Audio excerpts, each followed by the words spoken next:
Hello. Hi, and welcome to Thriving in Business with myself, Kirsty Waite. And I'm coming to spend the next 15 to 20 minutes with you, as normal, to share business tips, inspiration, and just general business chat.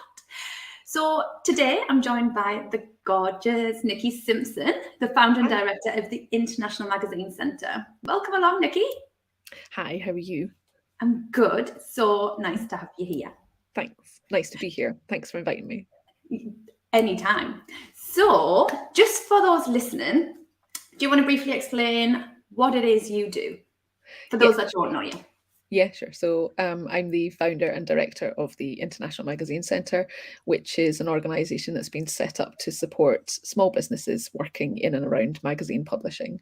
So that includes publishers themselves, freelancers, suppliers to the industry, consultants, basically anybody that has a passing interest in magazine publishing. I've even got one person who just is interested in magazines, but who doesn't have any kind of publishing background. I think he's a bus driver. I love it. I love I it. know he's awesome. And what I'm really excited to have you along for, right, Nikki, is because obviously we've known each other for a little while now and we've worked alongside each other. And what I feel like people will get out from this conversation is just how no dream can be too big, because what you created is just phenomenal and amazing and it impacts so many people. Thank And you. like when we first started working together, you had like this like dream this big, and it's like you're just working on it and you're doing it and you're Yeah. creating.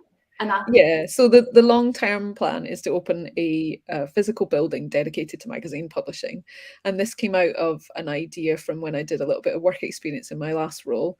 I worked at the Drum just for a week, which is like a business to business magazine focusing on the media industry. And I was just basically earwigging on all their conversations. They were, having a really kind of risk-taking kind of time of their business. So they're quite innovative and exciting place to be kind of thing. And so they started off as a two-man band working from a kitchen in Glasgow and grew to a team of about 40 in Glasgow, similar size in London. And then they just opened a New York office and were talking about opening a Singapore one. And I thought, well, if a two-man band from a kitchen in Glasgow can grow to that size and want to branch out internationally, then there must be other publishers internationally who are thinking about doing the same, who would come to the UK because it's English speaking, but would probably naturally gravitate towards London because that's the root of all evil. Not so much that, but just this where people perceive the advertising money to be. yeah, So, so I thought, wouldn't it be lovely to be able to offer them a home in Scotland, yeah. somewhere where they could feel welcome and supported and surrounded Mm. by other publishers or other people working in publishing, and to get advice on local customs, on and just to feel welcome and just feel like people like they're part of a community, because I think Yeah. that's all you want when you go somewhere new. You just want to feel like Mm. you've got friends, Yeah. and people who understand you, So that's the original idea, and then that grew to incubator space for people coming out of university or just starting new Mm. magazines in general. Events and exhibitions, not just for publishers, but for people who are readers of magazines, and Mm. amazing magazine shop and coffee shop, because you can't have all of that without Yeah. a cake occasionally, huh? And how nice does all that sound? Like, It sounds amazing. sounds It's lush. all I love it. And expensive. that, but how where that came from and that the trigger of like, well, oh, I could create this for these people. Like, at what point did you go, I'm going to just do it? I'm going to start this amazing journey, because you've got to have had that push to go, right now, this is it. I'm going to do it. Yeah, for sure. I mean, I was in my last role at the time, or sort of, should I say, two roles back. I did like a little part-time thing in between.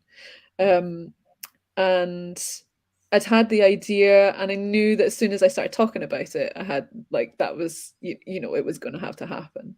So Yeah. I remember I was at a conference, I think in London actually, and I was talking to my friend Peter Houston, he's a consultant for the magazine industry and is he's a really good friend. I've known him for a long time now. And I said, I just kind of, had this idea. And he's like, oh my God, that sounds amazing. You've got to do this. You've got to do this. And I Yeah. think I'd been pushing him at the same time as well. So he'd like created a little magazine called the Magazine Diaries, which was about how publishers felt about the digital Mm. revolution. I mean, that feels Yeah. a long time ago, of course, now. But I think because I'd been pushing him, he you know, when he heard about it, he wanted to support me as well. So kind of, Yeah. you know, kicked me into it. And Which that's is nice, isn't it?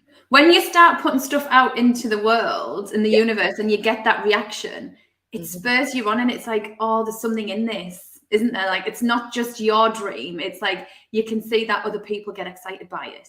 And Yeah, that's definitely. exciting.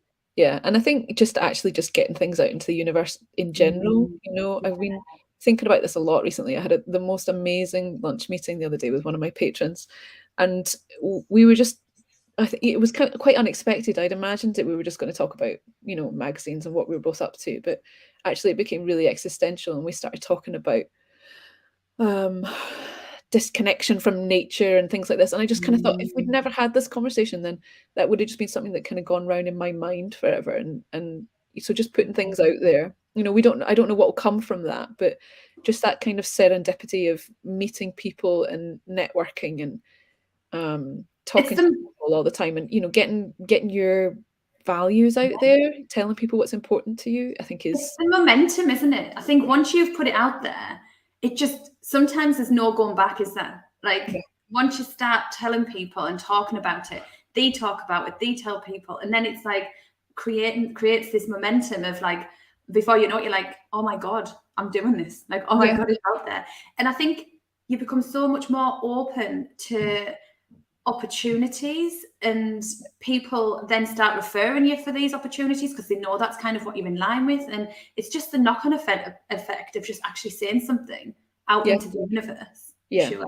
But also not just saying it, but also just being absolutely true to yourself. Yeah, You know, true to yourself, that you're because if you're true to yourself, then you kind of living and breathing it all the time. Whereas if you're just kind of mm, coming out with something that you yeah, think people should want to do yeah, with you or something, then it doesn't quite fit, and then people don't get to really know you for that, you know. yeah. People get to know you for whatever it is that you're being true to yourself about. Yeah, I love that. And as you know, like being intentional and being kind of aligned to who you are is like a huge, huge passion and drive for my business. So I love hearing that. Like, absolutely, you can't go wrong, can you? Like, if you're being you, 100%, Yeah. there's nowhere else to go. Like, Yeah. there's no act to follow. There's just you, and it's got to Yeah. feel good for Yeah. sure. Yeah, definitely. Heather's on. So hello, Heather. She's just Oh, come up. hi, Heather. Two of my favorite people. Yeah, so hearing that, and I think what's on the back of what you've just said, for you, like a huge part of your business is community, and that's what your kind of superpower is. From the outside looking in at what you do, you literally connect people. You are this like amazing lady who has so many connections and networks, and you are constantly creating that community. Yeah, And thank you. I mean, it's one of my values really, is just that importance of community and of supporting each mm, other. And um I think friendship's really important to me as well. Like, I mm, think I've spent a lot of time in my life thinking that, um, you know, that it's quite normal to leave a business and then not be friends with the people that you met in that's part of that business, that kind of concept of work friends. And yeah, the more I think about it and the more I, you know, speak to other people, I realize that actually that's not a thing for me, you know, that mhm, the people that I make friends with through my work are my friends, you yeah, know, that's okay. And you've got different kinds of friends, obviously, you know, yeah. different things you turn to other people for. But I think that, yeah, it's just I very think important to me. Yeah, and I think it's when you talk about like your work friends, you kind of have it's the expectation that they're not your real friends because you don't see them in the outside world. But I think recognizing that actually to you, anyone you bring in as a friend is truly your friend, regardless of the environment that you get to know them in and know them at. Yeah. I think, And I mean, it kind of I ran an event a while ago, and I think we had maybe about 20 people or something at the event, which was fine, but you know, you can always have more, kind of thing. And afterwards, one of the guys who was like one of the facilitators for one of the rooms at the event, he said to me afterwards, he said, "Right, Nikki, how are we going to make this bigger? We can't just keep on inviting all your friends to come." I'm like, well, And I this thought, is it. and I thought, well, one, that's really interesting that he just perceives these people that are to be my Mm, pals, because when they'd arrived, I'd be like, "Hi, how are you?" You know, and I think he'd imagined that would be the way you would ever speak to somebody who was like a really good friend of yours, rather than just somebody who mm, I'd only met once, you know. yeah. And to why can't you just keep on inviting your friends to Mm. come to these things? Because if they're getting something from it, if they're enjoying it, then Mhm. that's surely the Mhm. point, you know? Like, Yeah. can you only invite people who You aren't your don't know. But I think that's a compliment, and I think it's a testament to who you are as a person. friends? Because do you know, like when you were saying about how you'd overheard these two guys creating this amazing business from like their kitchen, and Yeah. you were like, you wanted to create a space in Scotland to welcome people, and this is just you of like how welcoming you are. You never want anyone to be left out. You always want people to feel welcome. You always want to create a space for people. So I think the fact that he said that is actually a compliment to how Yeah, you I run mean, your in business. hindsight, I can look at it and go, "Well, thank you." Yes. But, I suppose that kind of, confusion Yeah. of what friends are. I mean, So, if you look at what you did before, what you do now with your amazing yummy business, think how different is your day to day life compared to what you used to do? Because I talk, as you know, all about fulfillment and joy from what you're doing in your career and creating a business that you love. yeah. And how much fulfillment and joy did you get previously versus how you're feeling now in your business? Well, I mean, there was certainly some crossover between what I used to do and what I do now. So I used to work for an organization that supports larger publishers, whereas now I really focus on small publishers and small businesses. Um, Mm-hmm. but there was a lot of crossover. So, for example, I ran a conference every year, which I really loved working on. And Mm, so it's constantly on my mind now that I really want to do that again. mm, Um, but there were things that I really, really didn't enjoy. So I ran a pretty major awards ceremony, and I found that really, really difficult. Like that mm, concept of awarding people, of judging people, judging their businesses. I think the mm. word judgment is we only ever use it in a positive context when it's for an award ceremony, but in every other context we don't. Yeah. And so I found running them quite difficult.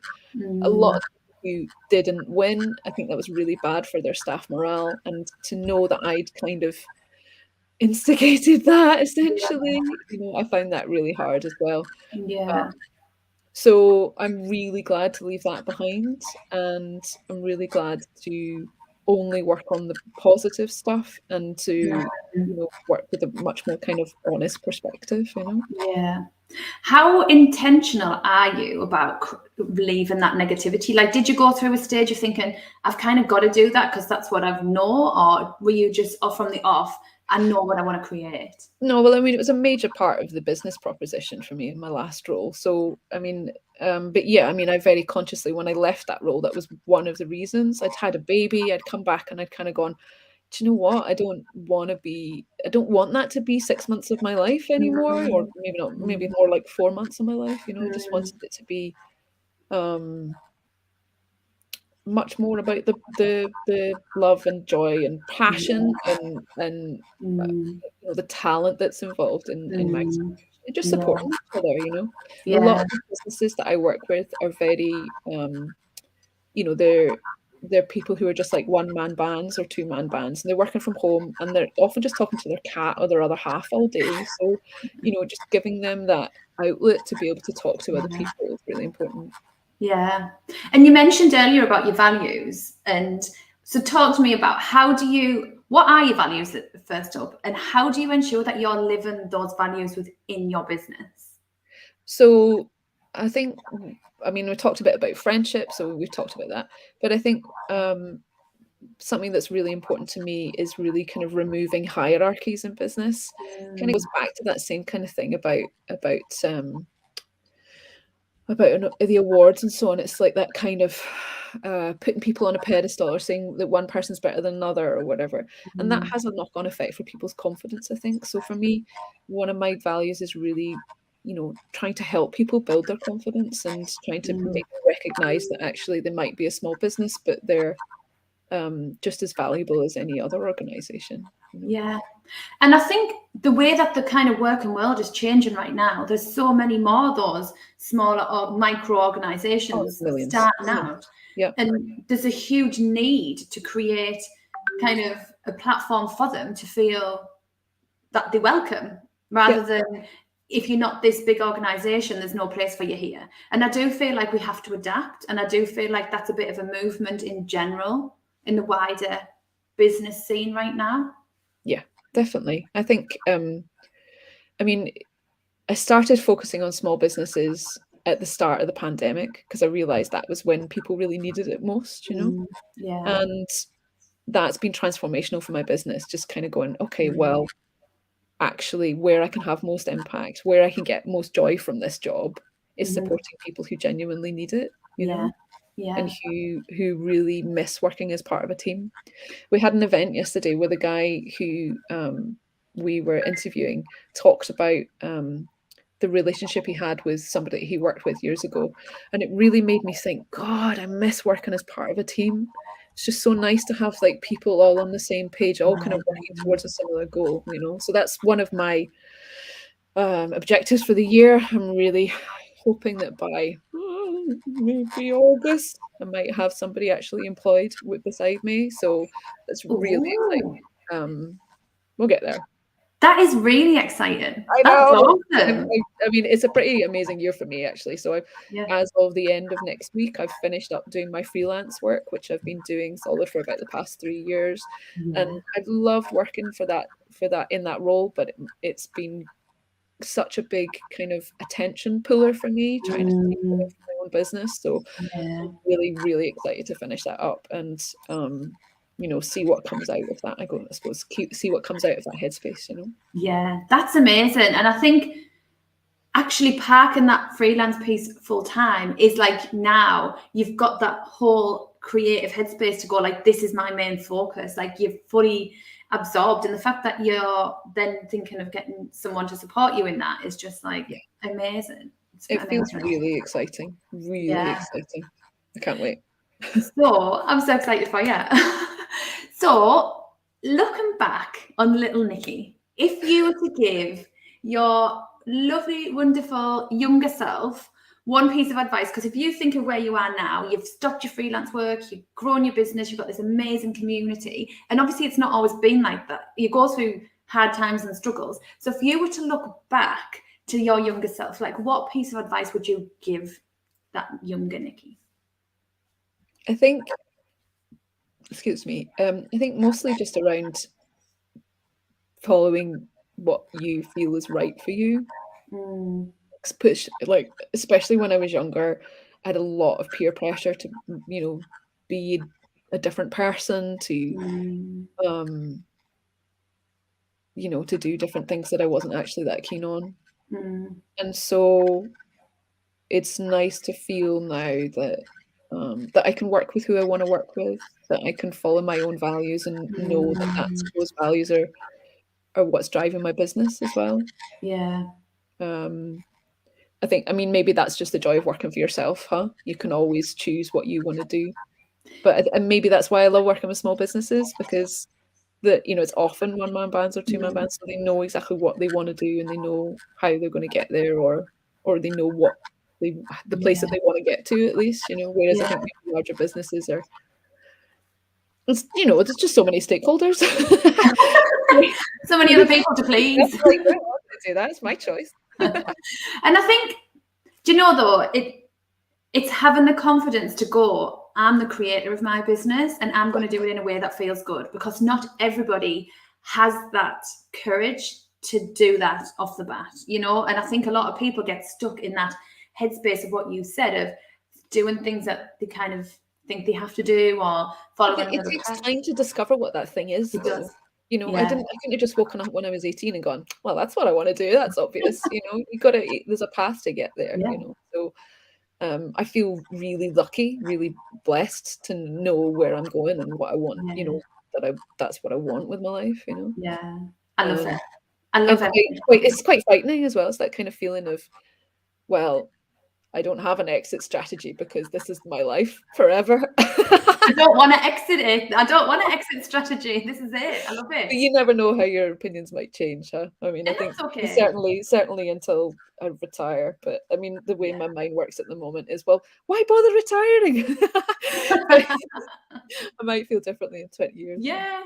25. But yeah, this is another thing, like we're not stuck on something because we decided it was right for us right now, but so we can as you know, I'm always about recalibrating, reassessing, and just following what feels really good, and just choosing rolling with the punches a bit. I think, I mean, if COVID's taught us anything, it's to, people have to adapt, and knowing that that what I'm currently doing might not be what I'm doing in 10 years' time, or that the International Magazine Centre might look different in 10 years' time. That feels, I suppose, quite exciting, just not being necessarily stuck on one specific thing. Absolutely. But at the same time, always having that goal in mind to open the International Magazine Centre building, I love it. Which will happen. And I want to be at the opening of that centre. Yes, Kirsty, of course you'll be. Definitely, with a bottle of champagne. For sure. Okay, so thank you so much, Nikki. So if anyone wanted to come and find out more about your business, about the International Magazine Centre, about you, where should they head over? Where can they find you? So a good place is LinkedIn. Connect with me there, and then you can come and chat to me. We can talk about what you're up to. I'm always keen to bring new people into the community. But yeah, you can check out the website internationalmagazinecentre.com. Usual places: Twitter, Instagram, Facebook, everywhere. Everywhere. You're here already if you're watching this. So.